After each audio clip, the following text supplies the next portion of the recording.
এইটা হয়ে গেছে, এখন হচ্ছে এদিকের এইটা, এই দুটো হচ্ছে। এর উৎসব তো অনেক জায়গাতেই হয়ে থাকে। তো আমি চলে গিয়েছিলাম আমাদের রাস মাঠে, বারুইপুর থেকে লাইভ দেখছিলাম, দেখলাম যে রাস মাঠে এই ঝাপ উৎসব হচ্ছে আর কি, নীল পুজো উপলক্ষে। তো এখানে ঠাকুরমশাই পুজো করে নিচ্ছে, যে ঠাকুরটাকে নিয়ে এসেছে।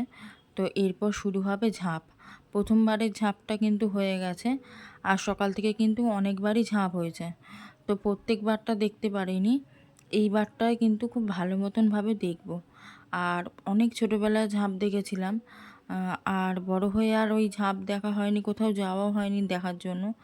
তো এইবারে আমি ভীষণ এক্সাইটেড ছিলাম যে কিভাবে ঝাঁপ হয় না হয় সবটাই সামনে থেকে দেখব। তো যেতে একটু দেরি হয়ে গেছিলো, এক দলের হয়ে গেছিলো, তবে ভগবানের কৃপা ছিল আর এক দলের দেখার সাক্ষী আমি হতে পেরেছিলাম।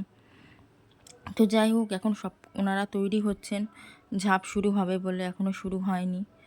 তো এরপরে একে একে পুজো করে নিচ্ছেন সব।